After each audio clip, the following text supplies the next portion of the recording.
మద్యం సిండికేట్ల వ్యవహారంలో నేతలకు కంటి మీద కునుకు లేకుండా చేసింది ఈ కేసును తొలుత విచారించిన అవినీతి నిరోధక శాఖ ఏసీబీ ప్రత్యేక బృందం. దర్యాప్తు బృందానికి నేతృత్వం వహించిన కె శ్రీనివాసరెడ్డి నిజాయితీ అక్రమార్కులకు కంటగింపుగా మారగా న్యాయస్థానాల నుంచి సామాన్య ప్రజల వరకు ఆయన సమర్పించిన నివేదిక అందరి మన్ననలు పొందింది. ఉక్కిరిబిక్కిరైన నేతలు తమ పీఠాలు ఎక్కడ కదిలిపోతాయోనని పావులు కదిపారు. హైకోర్టు ఆదేశంతో మరో నివేదిక సిద్ధం చేస్తుండగా ఆయనను పక్కకు తప్పించారు.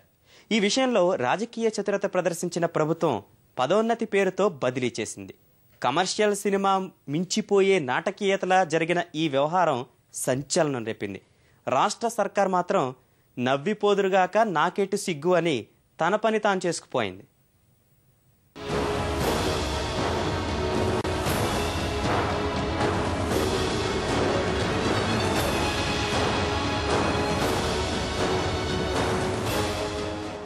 రాష్ట్ర వ్యాప్తంగా సంచలనం సృష్టించిన మద్యం సిండికేట్ల వ్యవహారంపై హైకోర్టుకు అవినీతి నిరోధక శాఖ ఏసీబీ పసలేని నివేదికే సమర్పించింది. రాజకీయంగా కాస్త పరిజ్ఞానం ఉన్న వారందరికీ ఈ విషయం 7 నెలల క్రితమే తెలుసు. అధికారుల బదిలీ పేరుతో ప్రభుత్వం ప్రజలను ఏప్రిల్ ఫూల్ చేసిన నాడే అవగతమైంది. ఏప్రిల్ 6న మద్యం సిండికేట్ల వ్యవహారంపై ప్రత్యేక ఏసీబీ బృందానికి నేతృత్వం వహించిన అదనపు డైరెక్టర్ శ్రీనివాసరెడ్డితో ప్రారంభమైన బదిలీలు కేసును నీరుగార్చే దిశగా సాగిపోయాయి. మద్యం సిండికేట్లపై నిజాయితీగా పనిచేసిన అధికారులకు ప్రభుత్వం బదిలీలతో సత్కరించింది. ఏసీబీ దర్యాప్తుపై సర్వత్రా ప్రశంసలు రావడంతో శ్రీనివాసరెడ్డిని పదోన్నత పేరుతో పక్కకు తొలగించింది. తీర ప్రాంత భద్రత పర్యవేక్షించే మెరైన్ పోలీసు విభాగం ఐజీగా బదిలీ చేసింది. ఒకరిని ముంచి మరొకరు తేలాలనే రాజకీయ ఎత్తుగడల నుంచి బయటకు వచ్చిన మద్యం సిండికేట్ల వ్యవహారం ఢిల్లీలోనూ ప్రకంపనలు సృష్టించింది. రాజకీయంగా పెనుదుమారం రేపిన ఈ వివాదంపై మొదట్నుంచి శ్రీనివాసరెడ్డి తన పని తాను చేసుకుపోయారు. లిక్కర్ సిండికేట్లను పరుగులు పెట్టించారు. ఆయన దర్యాప్తు ధాటికి తట్టుకోలేక కొంతమంది రాష్ట్రం విడిచి పారిపోయారు. మరికొందరు సిండికేటుగాళ్లు అజ్ఞాతంలోకి జారుకున్నారు.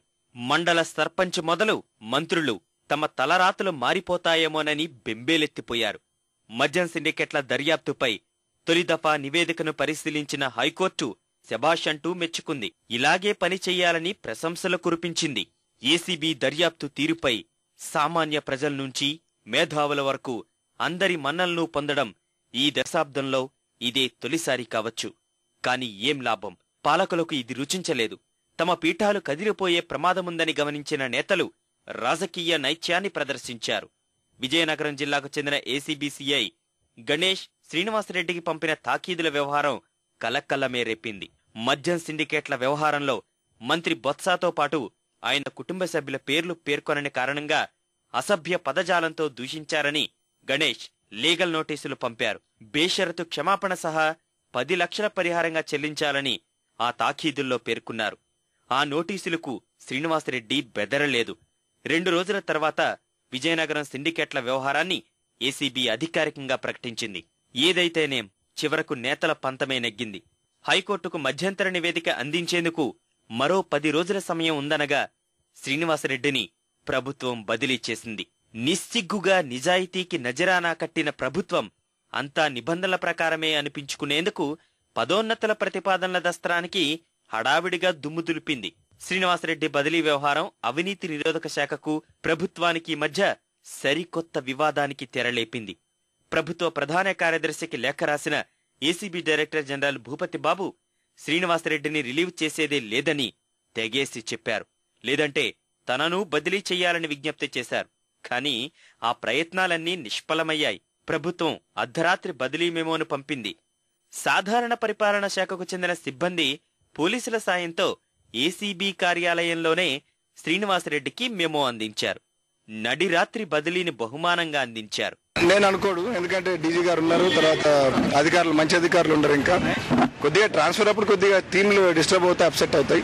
కానీ ఈ కేసెస్ ఖచ్చితంగా ఇందులో దర్యాప్తు పురోగతి సాధిస్తుందని, ఖచ్చితంగా దీనివల్ల ప్రజలకు మంచి జరుగుతుందని భావిస్తున్నాను. అవన్నీ నేను మాట్లాడదు. Thank you so much. మామూలు కేసులు అయితే ఛార్జ్ ఇచ్చి వెళ్ళిపోవచ్చు ఎవరికైనా. ఇది కొంచెం డిఫరెంట్ కేసెస్, డిఫికల్ట్ కేసెస్ కూడా. అందుకని డీజీ గారు ఈ కేసులను కొలిక్కి తెచ్చి సిక్లో మిగతా మెంబర్స్ కూడా అంత బ్రీఫ్ చేసి అన్ని రికార్డ్స్ కూడా చాలా ఎక్కువ ఉన్నాయి. సో వాల్యూమ్లెస్ రికార్డ్స్ అవన్నీ భద్రంగా ఉన్నాయో లేదో చూసుకొని వెళ్ళిపోమన్నా, అందుకే టైం పట్టింది. I always like my posting. మీ అందరికీ నా కృతజ్ఞతలు. ఈ కేసులో మొదటి నుంచి సపోర్ట్ చేశారు. Thank you so much. Will meet again.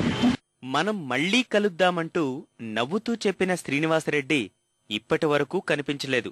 ఆయనే కాదు, మద్యం ముడుపుల వ్యవహారం కేసు దర్యాప్తు పూర్తయి నివేదిక సమర్పించగానే భూపతి బాబును కూడా ఏసీబీ నుంచి బదిలీ చేసిన ప్రభుత్వం రైల్వే పోలీసు విభాగానికి అదనపు డీజీగా నియమిస్తూ ఉత్తర్వులు జారీ చేసింది. మరోవైపు సమర్థుడైన అధికారి అంటూ ఎస్ఐబీ నుంచి ఏసీబీ డైరెక్టర్గా నియమించిన శివధర్ రెడ్డిని కూడా దర్యాప్తు నివేదిక సమర్పించిన రోజే విశాఖ నగర పోలీస్ కమిషనర్గా బదిలీ చేసింది. ఇక జాయింట్ డైరెక్టర్గా వచ్చిన రవివర్మను కూడా 6 నెలలు గడవక ముందే ఏసీబీ నుంచి బదిలీ చేయటం వివాదాస్పదంగా మారింది. శ్రీనివాసరెడ్డి బదిలీ రాష్ట్రంలో సంచలనం సృష్టించినప్పటికీ అప్పటికే ప్రభుత్వం జిల్లాల్లో ఏసీబీ దర్యాప్తును నిర్వీర్యం చేసింది. కొందరు డీఎస్పీలు, సీఐలను ఏసీబీనే ప్రభుత్వానికి సరెండర్ చేయగా